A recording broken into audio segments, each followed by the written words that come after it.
will be telling your clients stories just when you need to hear them and share them with your clients. After all, when you tell a story, it makes all the difference. If I told the story of the 3 little pigs to a group of 5-year-olds, it would be a fable. If I told the story of the 3 little pigs to general contractors at a conference, it would be a case study. And if I told the story of the 3 little pigs at a summer campfire with a bunch of preteens, it would be a scary Cujo story. If I told the story of the 3 little pigs on a first date, well, there probably wouldn't be a second date. Each month, we'll tackle fears your clients have about income security and wealth preservation using innovative insurance solutions. This month, we'll focus on change in your clients' lives from back to school, open enrollment, and other transitions. Each month's series will last about 50 minutes, and you must be logged on for the full 50 minutes to receive CFP credit. And since timing is everything, please ask questions as you have them by typing them in. We'll do our best to answer them as they come in. Today's story will be recorded and will be posted on our website within a week in case you've missed any of the plotline. And throughout 2016, like the saying, the more you read, the more you know. The more you watch, the more CFP CE credits you'll earn. You can get 8 credits, 1 for each month. Today's storyteller reads a lot, constantly monitoring the insurance and financial services industry to ensure your clients are getting the most up-to-date recommendations. He joined LLIS in 2003 with a CFP and MBA and has been writing the LLIS story as president and CEO since 2013. And now, Mark Maurer. Thank you, Claudia. Well, thank you all for tuning in today. It's August. It's warm everywhere, and here in Tampa, kids go back to school tomorrow. I can't believe it, but that definitely is a season of change, and especially in my household, it's going to involve a lot of pain tomorrow morning getting up. We've really enjoyed the summer, meaning late bedtime, sleeping in. Tomorrow's going to be rough. But you don't want to hear about me and getting up for school tomorrow. You tuned in to listen to me talk about insurance. Well, maybe you'd rather listen to me talk about my kids. But it's a season of change. Things are coming.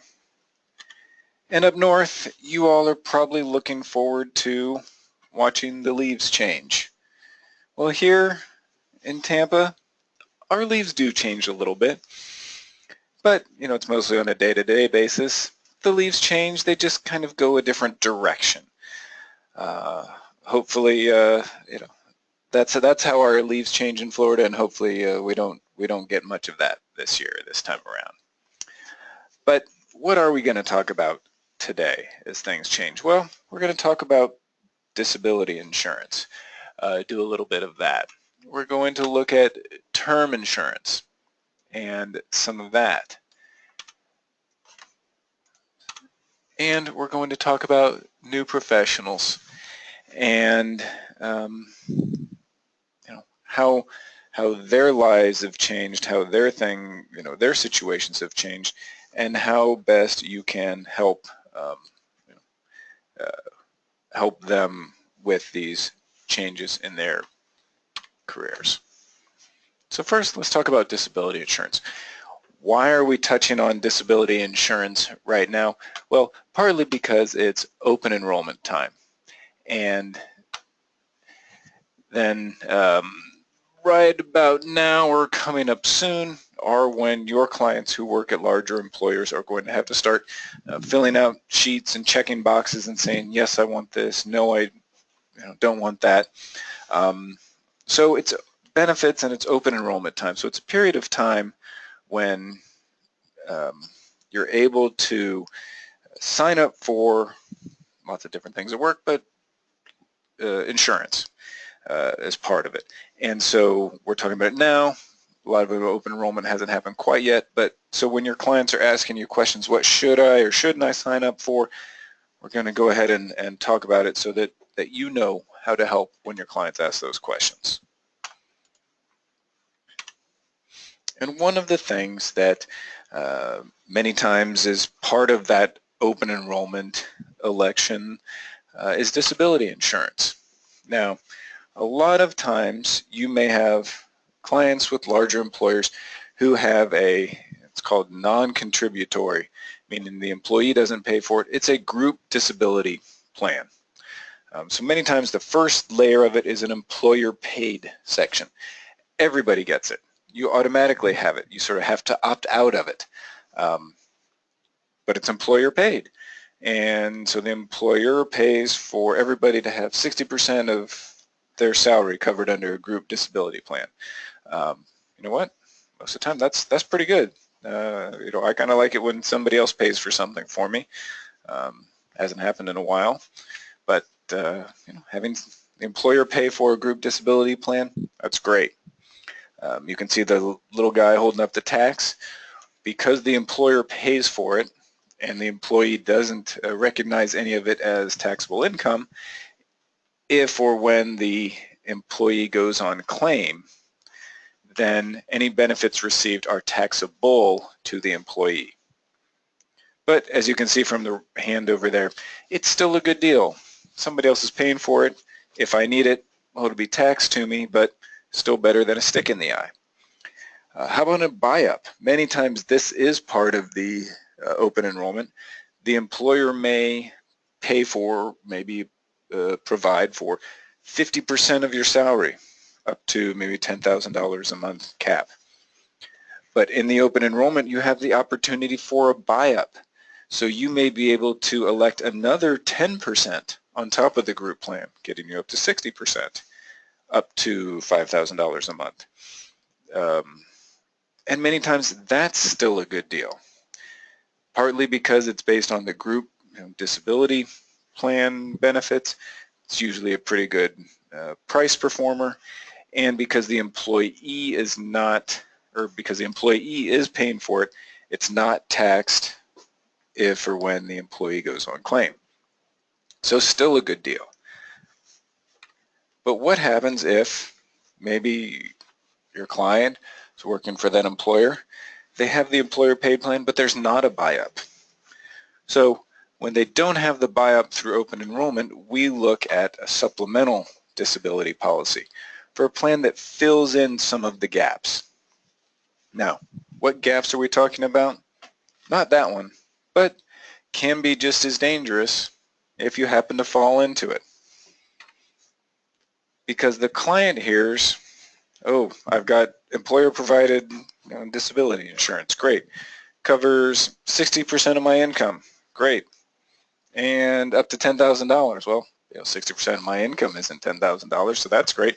And it's employer paid. I don't have to pay for it. So you're just as happy as that guy right there on the laptop, giving you the okay, saying, I am all set. That's what the client hears. What the client has is that he has 60% coverage on base income only. So for clients who have some salary, some bonus, some salary, some commissions, most group disability benefits are based on what's called your regular monthly income. So whatever that portion, that salary would be, not the additional parts that are variable. So if half of your income comes from salary, that's regularly, that's scheduled. The other half that comes from bonus or commissions many times is not covered under the group disability benefits. Again, the $10,000 cap may or may not be an issue, but many times we're hitting that cap quick or fast, not the 10,000, but the 60%, because it's on the base income only. And again, it's employer paid. Great, I'm not paying for it out of pocket. However, benefits I receive would be taxable. So if we take into account the fact that maybe not all of my income is covered, I'm not paying for it, but if I get any benefits, then I have to pay tax on those, I may be getting a much smaller percentage of what I've been living on than I thought. And that's why your clients have you, to help you find some of these gaps. Like Brooke. She went to her advisor because she's smart. She's a chemical engineer. can't be a slouch and be a chemical engineer, South Carolina, makes $120,000 salary, and has group disability coverage. And this is probably 96% of the group DI plans out there. Covers 60% of salary. Some will cover all income, but most cover salary, regularly scheduled income. And it's employer paid. So any benefits she receives, she's not paying for it, but the government says, well, if somebody's deducting it in one pocket, somebody else has to pay tax on it in the other pocket. So if she goes on claim, she didn't pay for the benefits. Any benefits received are taxed as ordinary income to her. So how do we mind the gap? She doesn't have any supplemental disability or a buy-up option on the disability coverage. So we looked at a supplemental disability policy.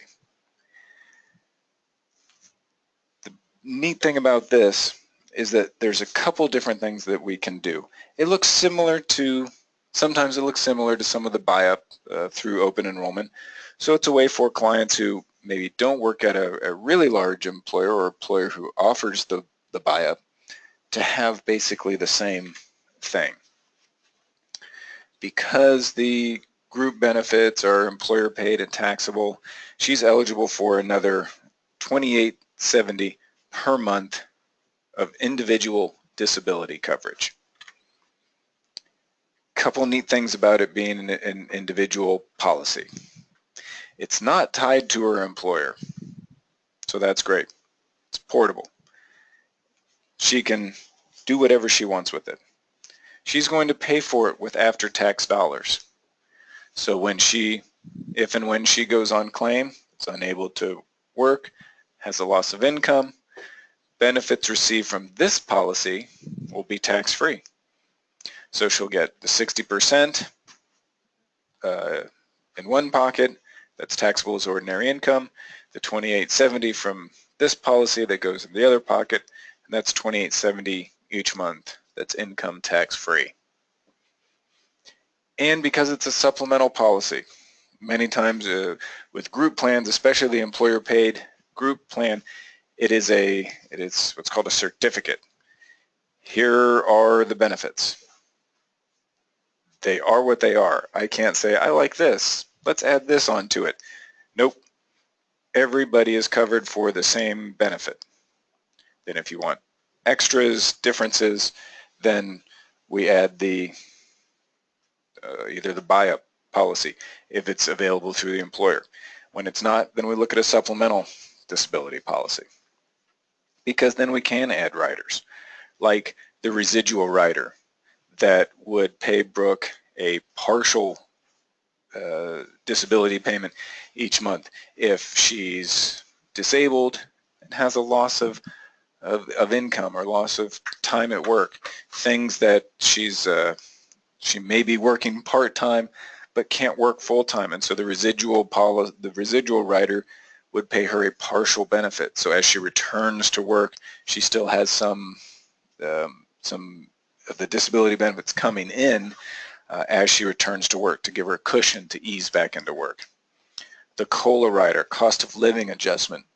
So every year that Brooke is on claim, something happens to her. After being on claim for 12 months, the COLA rider would increase her monthly benefits every 12 months to keep up with inflation. So COLA increases her benefits every year while she's on claim. The catastrophic rider. This is a neat one because it takes the group plan into consideration based on her income and the supplemental coverage. With the group and supplemental, she may be close to, again, 60, 70, sometimes even 80% of income with those two plans. The catastrophic rider is a third layer that says in sort of worst case scenarios, loss of sight, loss of speech, loss of hearing, loss of limbs, we're going to pay a catastrophic monthly benefit. So a third monthly benefit on top of the group, on top of the individual the individual supplemental plan, and it's a third monthly benefit that's really designed to get her back to her full income, $120,000 a year, because the scenario is that the disability was so significant or so severe she may not be able to return to work in any capacity, let alone her own. And so it's a neat rider to have that third layer of protection. And the future increase option. Future increase option allows her to increase this policy in the future based only on financial underwriting. So she doesn't have to go through all the health underwriting, which for any of you or your clients who have gone through a disability insurance policy, you know that there's quite a bit of personal and health and medical underwriting that goes into it, as well as financial, looking at income, sources of income, different, do you have other benefits? So lots of pieces that go into getting a policy. However, the future increase option says in the future, we don't have to look at your health anymore. We're going to let you purchase additional coverage in the future as long as your income justifies it, even if your health has declined. I had a question: if a person has a supplemental policy and becomes unemployed, what happens to the policy? Should the person keep it even though they have no income? Good question. You'd have to look in the fine print of the policy. Some contracts wouldn't pay anything while you're not currently working because it's looking at a loss of income.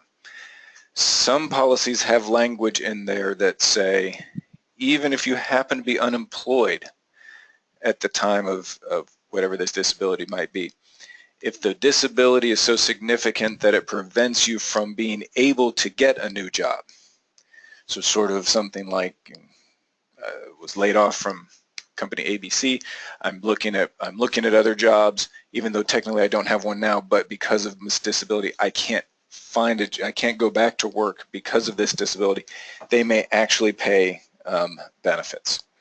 So good question. It's in the fine print. So if they're unemployed and have no plans to be employed again, it's not really a reason to keep it. Disability policies, when someone retires, when someone goes to working very part-time or sporadically, I tend to think there's not you have a disability policy because I'm worried about if I can't work, there's a lot of things that have to happen. To me, a disability policy doesn't need to be kept in the future if I'm still working, but it's just for fun. So if I'm financially independent and still working because I like it, and hey, they pay me for doing it too, there may not be a real need to keep the disability policy, because if I wasn't able to work, is there a loss? Well, I might not have that income, but do I need it? Is anybody counting on it? And so Brooke has her supplemental disability policy. It's attached to her. She owns it. And so when she decides that, you know what, I was working in this really cool lab. I mean, it is so cool that, you know what, they have glass walls and it looks like there's tourists who come to watch me do stuff in my lab. You see them there on the right? They look like they're tourists just watching. I said, but you know what? That was a really cool lab. I want to go work at another cool lab. And maybe this lab doesn't have the group disability benefits. That policy for $28.70 that she has, it went right with her. It wasn't tied to her employer. It's tied to her. And because her policy has those future increase options, most future increase options on disability policies allow you to increase it at regularly specified intervals, like every year, every 3 years, or in the event that you have a change, like employer losing, your employer drops group coverage, you move to a new employer and they don't have group coverage. And so many times you have a 3-month window there to say, okay, I moved from big too small, but my income's about the same. I can contact the disability insurance company and say, I don't have group coverage anymore, my income's about the same, I want an early or non-scheduled exercise of my FIO, and you can increase that coverage right then. So back to changes. You know what? Up north, this is probably how you all dress in the summer. Shorts, shirt. You know what? It gets to the fall, your blood is thick. It drops in the 70s. What do? You're still wearing shorts, but you just throw a jacket on. Down here, well, we still kind of dress like that in the summer, still wearing shorts. It drops into the 70s.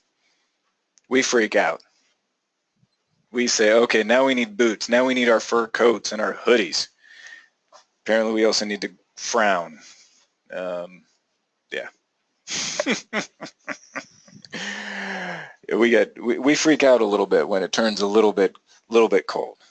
50s, who knows what that's about. But if you do have a fur coat and it's in the 50s here in Florida, you bet people are putting it on. So we move from disability to term insurance. Let's talk about the supplemental life insurance. Again, thinking more in the open enrollment, employer-provided coverage. There's a few different layers. Anytime we talk about layers, I love a picture of layered food. Oh, that looks good. So should I sign up for the supplemental life through my employer? It's open enrollment time. Is this a good thing to sign up for? Okay, we're going to look at a couple layers. Going to have a few of those. Looks so good. It's distracting me. Got to change the picture. For group term, group meaning that it's employer provided, sponsored. The employer, it's tied to your employer. Employers, the IRS says, you know what, life insurance is a social good. And so we're going to let employers pay for up to $50,000 on any employee. And the employee can name the beneficiary, and the employee doesn't have to recognize the premiums as income. The employer gets to deduct it. It's a win-win-win for everybody. So many times your clients work at employers with group benefits. There's $50,000 of life insurance paid for by the company. It's tax-free. This is one of the few win-wins that the IRS allows. Then the employer might say, everybody gets $50,000, and we pay for one-time salary above that. Okay, so the employer pays for it, still good. And then what happens is that I, or the employee, is then taxed on the benefits over that $50,000. So I don't pay the client doesn't pay the premiums for that one-time salary, but the client, the employee, pays tax on the premiums for that one-time salary. And as you can see by the thumbs up, it's still a good deal. Free on the left, good. On the right, not paying the premiums, just paying tax on the premiums. It's a good deal for the client. So that's sort of the chocolate frosting layers and the cake layers. So the red, whatever that is, jelly on top, where all the flavor is, the strawberry cream. It's kind of like the group supplemental term. So a third layer. Now this is the part that in open enrollment many times you do have to elect, you have to sign up for. The client has to sign up for. Because the employee pays for this coverage through payroll deductions twice a month, every 2 weeks, however it works. The cost for the group supplemental term increase every 5 years. It's called quinquennial ages. I'll show you that in just a second. Is a guaranteed issue. Many times during the open enrollment period, depending on the amount of coverage, it is truly guaranteed issue. I just sign up for it. So the employer may pay for $50,000 plus one-time salary. I may have the client, the employee may have the option to pay for an additional 2 or 3 times salary through the open enrollment, through the group supplemental term. And so that just comes out of the payroll deduction, pretty easy. And during open enrollment, many times it's truly guaranteed issue, because if the employer or the insurance company gets to pick the time to sign up, like the month of November, they're less likely to have people only sign up when they're sick than if I say, anytime you want, sign up without asking, sign up without any underwriting. But if the employer, the insurance company says, in November, whoever wants it can sign up, they're probably going to have quite a few people who are still in good health sign up. If I say anytime you want, whether it's May, March, I may, the insurance company is more than likely going to require underwriting when you don't sign up in, again, November, just because they're wondering, why didn't this person sign up in November? They're probably had some kind of health scare. And this group supplemental term is very, very inexpensive when the employee, your client, are young, but the prices jump. So how is it underwritten? This is the group supplemental life. This is the part that's on top of the $50,000, on top of whatever the employer is paying for. It's guaranteed or simplified issue, simplified sometimes 4 or 5 health questions, usually male and female rates. A lot of times there's a tobacco or non-tobacco rate. Rates can be pretty good under age 45, but over and above that, they tend not to be. Rates aren't guaranteed. We know they're going to increase every 5 years. Even then, the rates that I'm paying can change even if it's not just in those 5-year increment increases. Death benefit amount, how much can the employee get? Usually it's that formula, 2, 3 times salary. For younger clients, they may need 15 or 20 times salary, and they probably can't get that much. Is it convertible? Yes. Most of the time you're able to convert your term to some sort of whole life policy, but it's not very competitive. We'll touch on that here in just a minute. Is it portable as group term? No. I don't know that I've ever seen one. It may be portable in that I can trade my group term for a whole life policy, but I haven't seen anywhere I can keep my group term as group term when I'm no longer working for that employer. Compared to individual life, client needs to have an exam, but there are multiple underwriting classes like preferred and super preferred. If the client is healthy, you'll see the most advantaged age 40, 45 and over. They can guarantee the rate, the premium for the however many working years they have left.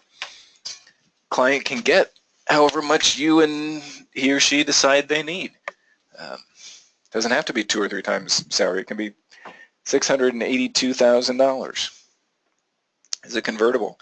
All the term policies that we recommend are convertible to permanent coverage for the level term period to whatever the maximum age is within the contracts, 65, 70, and 75.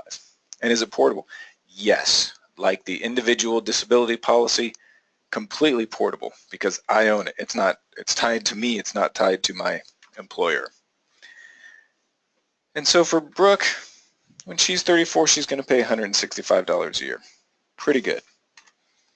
When we compare it to a 30-year term policy, $225 or $263. But look at age 45. Brooke would be paying $327 a year. But at age 45, if she's in good health, preferred plus locked in for 20 years, $274, so actually less. At preferred, so not the super preferred, $312.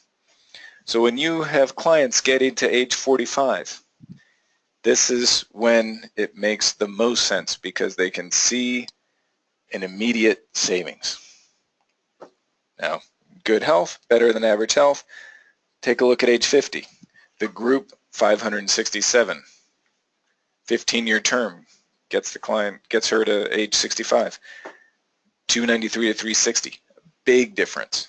Age 45 is when there actually starts to be a real difference. Over that, much, much bigger differences and improvements. So Brooke, at age 34, had she signed up for $250,000 a 30-year term, she'd be paying $375 per year, the preferred rates. And at age 34, she could have signed up for the $250,000 a group term for only $165 a year. So, you know, just depends. Is she working with you? Is she listening? Can she see that, the long-term horizon? Well, if she can, by the time she's age 64, she may have and had gotten that $250,000 of 30-year term at preferred, she would have been paying more initially, $375 a year. But over the 30 years would have paid $11,000 in total premiums. Had Brooke signed up for the group term back at age 34 and kept it for 30 years, she would have paid almost $17,000 in total premiums. So at age 45, it's a no-brainer. If somebody's in good health, it can save them money right away. At younger ages, that's where you come in to help guide and sort of frame the idea that, yes, it may be a little bit less, a little bit more now, but you're going to need this for the next 20, 25 years. You may not have it available through your next employer. We change jobs. Very few people are still at the same employer that their first job was with. So it's portable. Lots of things that there's a benefit to having that individual policy. And Brooke, she's 64. What if she needs to keep coverage after age 64, now that she's getting to retirement? So she may need to keep it. She may want to keep it. How do the two different options compare? Let's look at the group term and the individual term plans at age 64. The group, she has the option to convert upon retirement. Most group plans, you have the option to convert for a specified window upon separation from employer. Usually not if you're dismissed for cause, but whether you leave, you go somewhere else, you retire, many times you have the option to convert the group term. And from the same group term rates that the term was through, then the group at age 64, Brooke can convert her term insurance to permanent coverage for $64.64 per $1,000 of coverage. And it's just this table. So what does that translate to in real dollars? $16,000 per year to convert her term to permanent for $250,000 at age 64. $16,000 a year.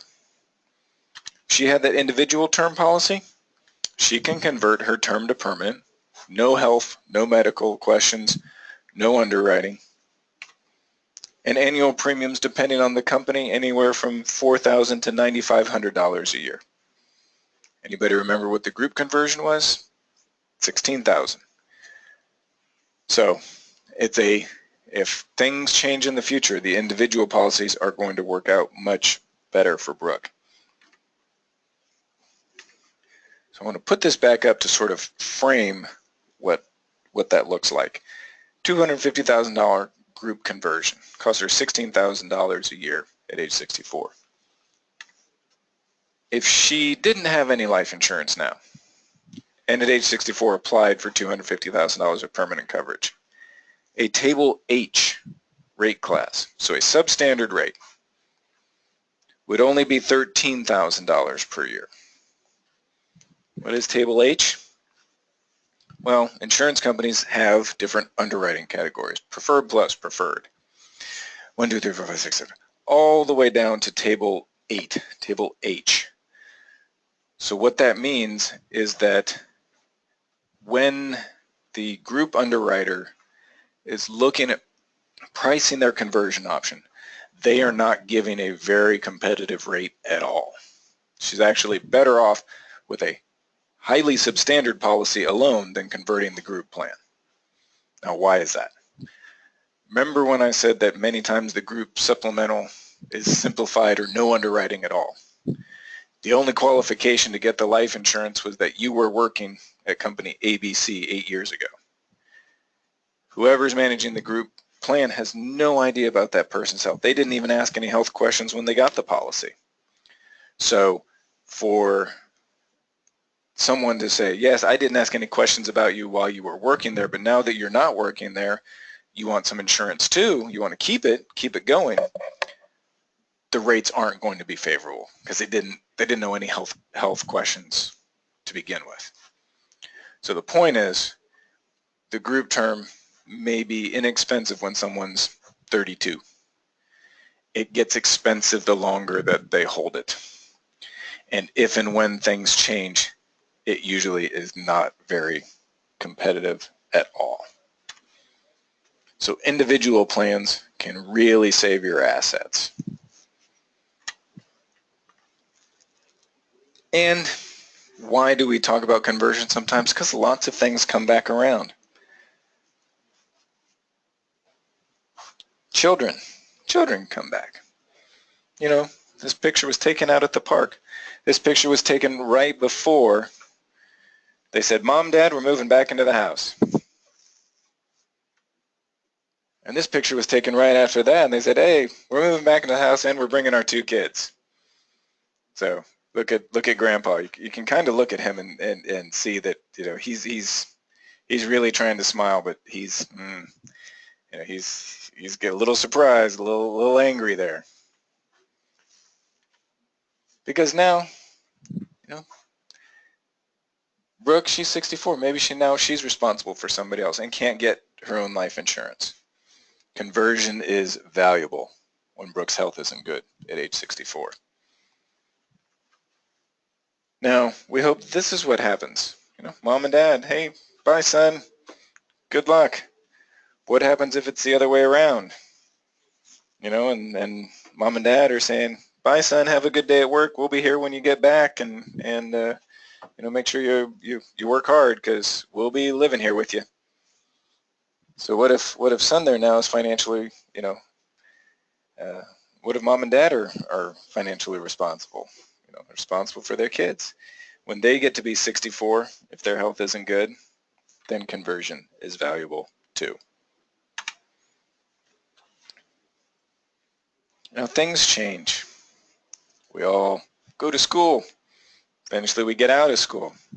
Most people get out of school. We hope they get out of school. Eventually, many of us become new professionals. And new professionals here, when I'm talking about here, it involves disability insurance and a program that allows particular new professionals to get additional benefits based on their potential income, not actually what they're earning now. So a lot of these are veterinarians, dentists, doctors. Doctors are sort of the quintessential example of this. Doctors graduate, they may be a resident, they may be a fellow, and they're overworked and underpaid for a few years. But they aren't working as a fellow or resident or physician with the goal that that is what their income is going to be. They're cutting their teeth so that in a few years, next year, whenever that might be, their income is going to go up considerably. And disability insurance companies recognize that there are certain occupations that generally may have low incomes to begin with for larger ones in the future. So there's a specified list, depending on the insurance company, of who may qualify for this program. And their income isn't considered. It's formula-based, and I'll show that here in just a second. So whatever they're currently earning is not taken into account because it's based on their potential future income. And there are graded premium options, which allows the fellow, the resident, the person just starting out to get the full benefits they're eligible for with a lower initial premium that increases down the line. So I can get the full coverage that I qualify for with a lower premium, and I can make changes down the road to it if I'd like. So when I said it's not based on my income, that it's a formula, there's a predetermined benefit amount. So depending on a physician's specialty. As a first-year physician, they may qualify for $6,000 to $7,500 per month. Again, first-year physicians may not make as much as they will soon. So it's sort of a specified. Medical residents, again, they're the notoriously underworked or overworked and underpaid. That's a formula. They may be making $40,000, $50,000 as a resident, but can get benefits based on a much larger amount. Even senior medical students can get a disability benefit of $2,500 a month. Many times don't have any income at all. But again, based on the potential of what they're doing and when they may be making that income, then disability insurance companies have come up with these predetermined benefits. So we're going to look at Nicole. And she was age 28, and she was a fourth-year ER resident. That's a lot there. She was making $60,000 a year. This was last year as a resident. Overworked, underpaid. So, and you can see fourth-year ER resident. She's been in undergrad. She's been in med school. She's been doing her residency. It takes a while. It takes years and years and years. You don't do all that for years to make $60,000 a year. And she has group disability benefits through the hospital. Another nice thing about the New Professionals program is that group benefits aren't included either. Again, where she's working as a resident, most likely, I wouldn't say most likely, but it's very common that physicians work for a residency program in one place and end up somewhere else. But if we didn't have the New Professionals program, her disability benefits, supplemental disability benefits, would be based on her $60,000 income, and group disability benefits through the hospital, she'd only be eligible for $12,500 per month. But $60,000 isn't what her income is going to be. That's not why she's doing this. So through the New Professionals program, she can get a monthly benefit of $6,500 a month with a residual rider, cost of living adjustment, and a future increase of another $10,000 that eventually would allow her to buy additional coverage and get this plan up to $17,000 in monthly benefits and have group coverage maybe as well. Anybody knows $6,500 per month times 12 is more than the $60,000 she's making, because the $60,000 she's making is not likely what she's going to be making. And so the level premium, $4,700 a year. However, we looked at the graded premium. Her income's low right now, but she can get a lot of disability benefits based on her future income. Low income now, low premium now with the graded premium. High income shortly, the disability plan covers that high income shortly. So she finished her residency, and in August of 2016, got her first contract. What was her income? $360,000 a year. Not 60, 360. So it was her income squared. So the NPP program pretty much was right on. $60,000 wasn't what her income was. It's her new future income. So what we're able to do, she already has great disability coverage in place because of the New Professionals program. And remember, the policy was graded. Starts off low initially. She can change it from graded to level. The graded is going to start off low, but it's going to increase every year. In a few years, she can change it to a level. She can move from graded to level. Her income's levelized. Maybe now she wants that premium not to stop increasing and have that be levelized too.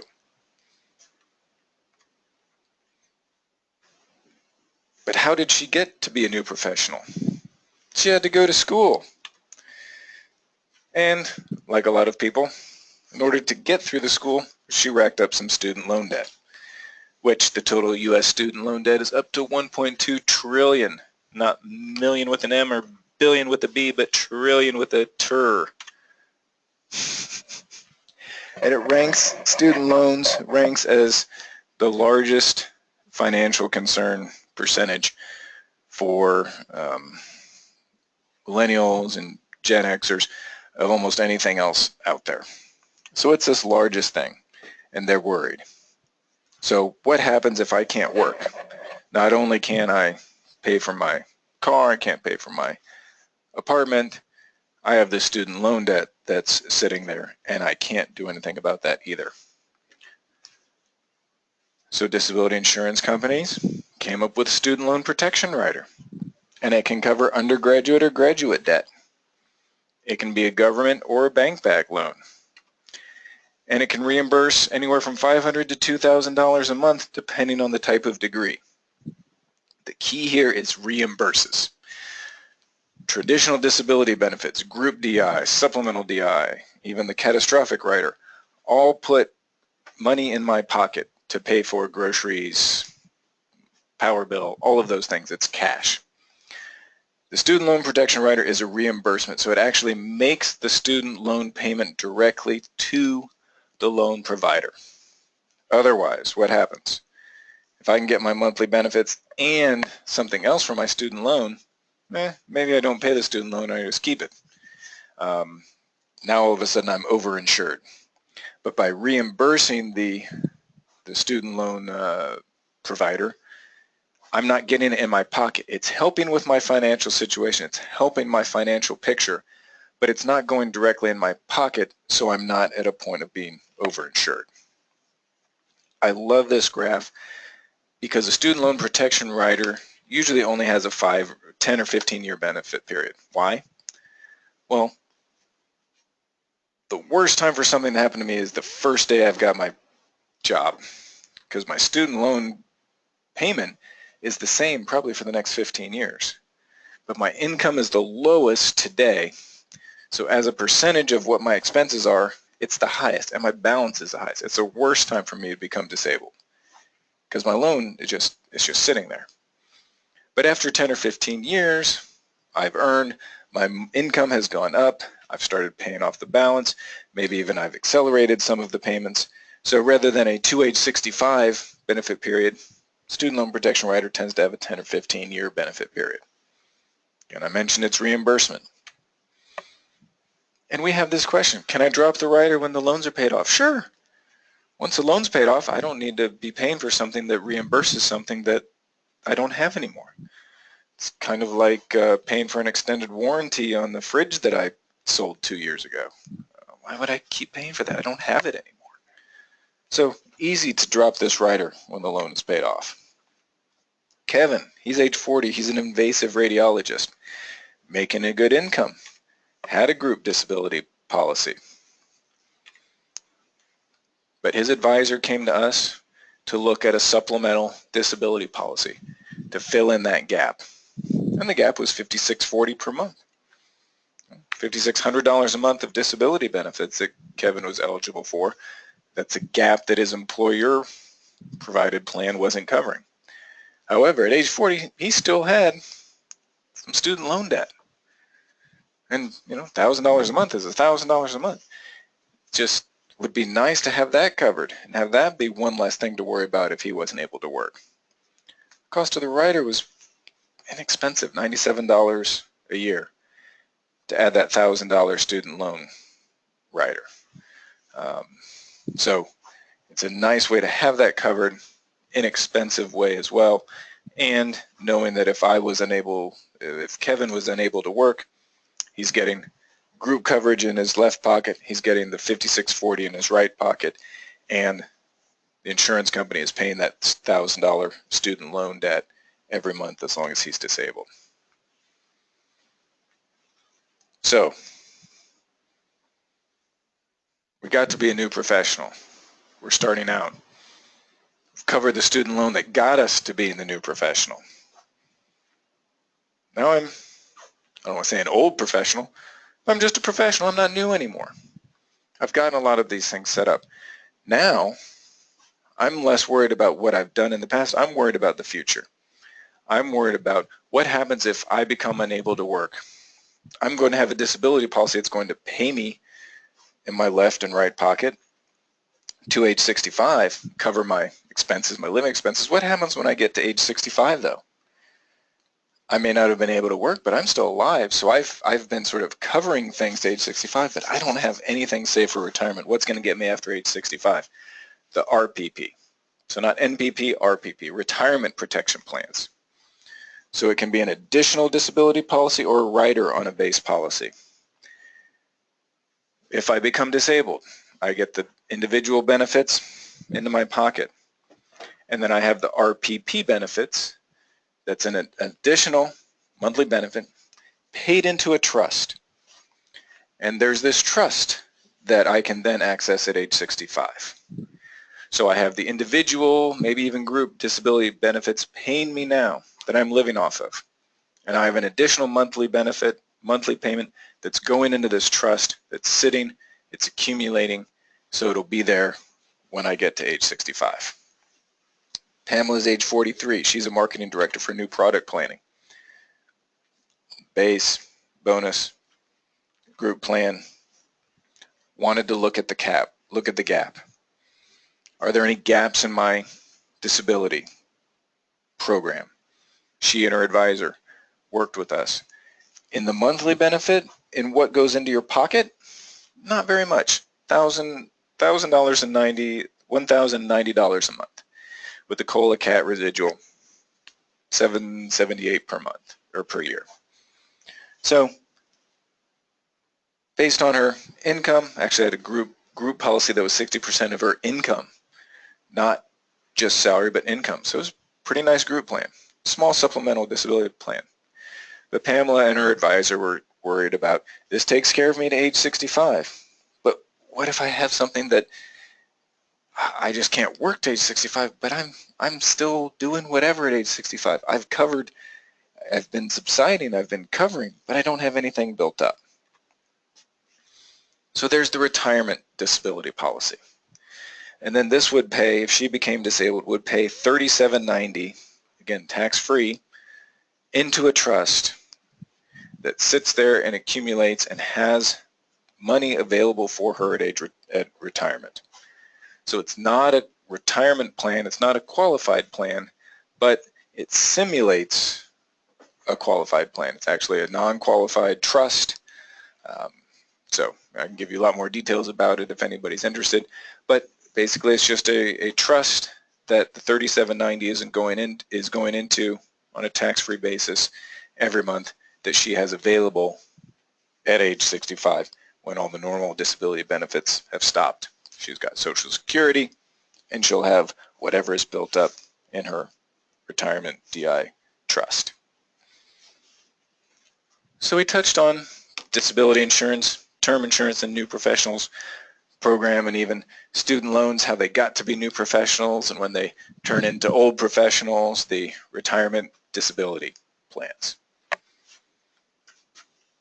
And I have one or two questions here that I'll get to in just a second. If you're new to us, as David Letterman used to say, what are the top 10? Well, what are the top 10 things that make LLIS different from other insurance groups that you may have heard of? Well, first of our free webinars. Just finished the one in August, so thank you for attending. Next month in September, we're going to talk about Life Insurance Awareness Month, when clients don't want to talk about death. November is Long-Term Care Month, and December, we'll talk about 'Tis the Season of Giving and Layering. We aren't your competition. We do insurance, and that's what we do. Our only clients are fee-only advisors, and we work really hard to save you time and your clients money. Buy things like pre-underwriting to avoid surprises. Provide a lot of advisor tools and client tools on our website. We are proud sponsors of a number of different fee-only planning associations.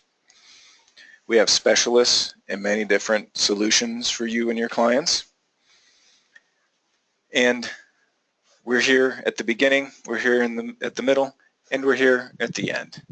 So we keep you and your clients up to date through the insurance process, through our AIM or application information messages, and we help you and your clients manage their policies in the future with our advanced premium emails to prevent lapse, or notice or notes to notify you and your clients when their terms or term policies are coming to the end, or they have a conversion option that's coming to an end.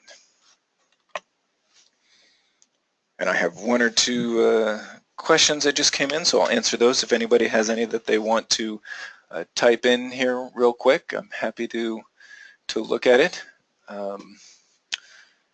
Somebody asked on page 45, can you explain how the supplemental amount was determined?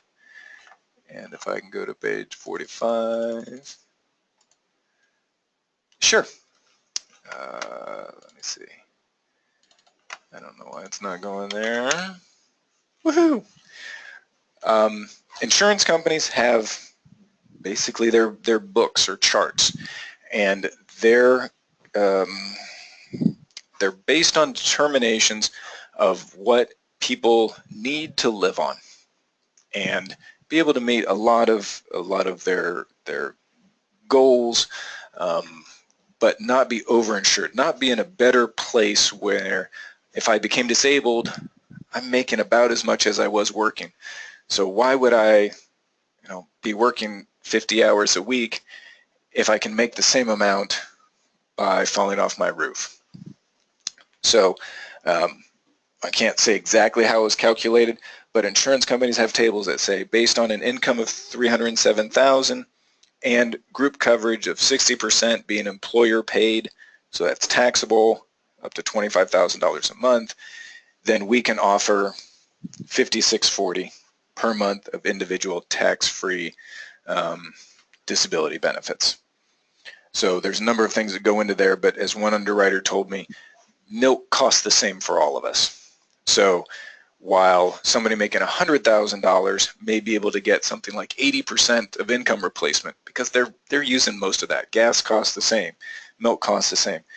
When you're making $300,000 or $400,000, the milk still costs the same. You don't really need at that point $300,000 or $400,000, $250,000 or $300,000 to survive. Most of us can. I'd like to try that. Anybody ever see Brewster's Millions? Okay, I'm dating myself a little bit, but I think the goal of that movie was how can you spend down $10 million? I'd love to try that. Same sort of thing here. To live on $250,000 on a tax-free basis would be just fine. No one will starve. So how is it determined? It's the insurance company's guidelines to make sure that there's an incentive to return back to work, but not so much of an incentive that you're in a financial hardship even though you have the disability coverage. Another question, what age do you recommend that clients no longer carry disability insurance? To me, it's not really an age thing, it's a financial thing.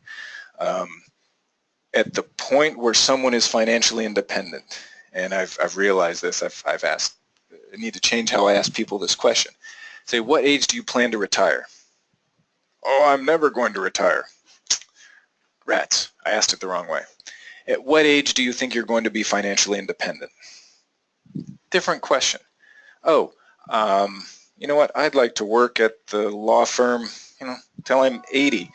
But however, I could retire right now.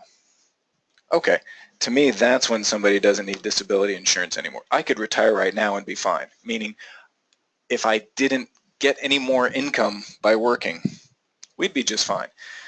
So then there's not a big need to pay premiums on a policy to protect something that I'm saying I don't really need. So, good question. It's much more of a situation. If somebody, it might be age 64, 65. That's when they finally get there.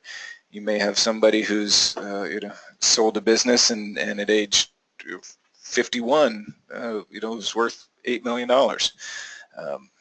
So less of an age, but are they financially independent?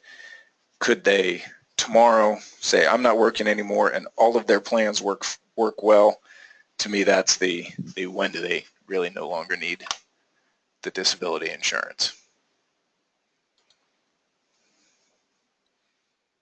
Okay, and I have one or two other questions that I will get back to you just because I need to double check on it, and that's my time. I hope everybody has a great rest of your day, evening, and hopefully school is starting, depending on who you're talking to. Half of my household is excited for school to start. The other half is not ready. But tomorrow morning at 6:30 when we're getting everybody up, I don't think anybody's going to be ready. So I hope everybody has a good end of the summer, and thank you very much.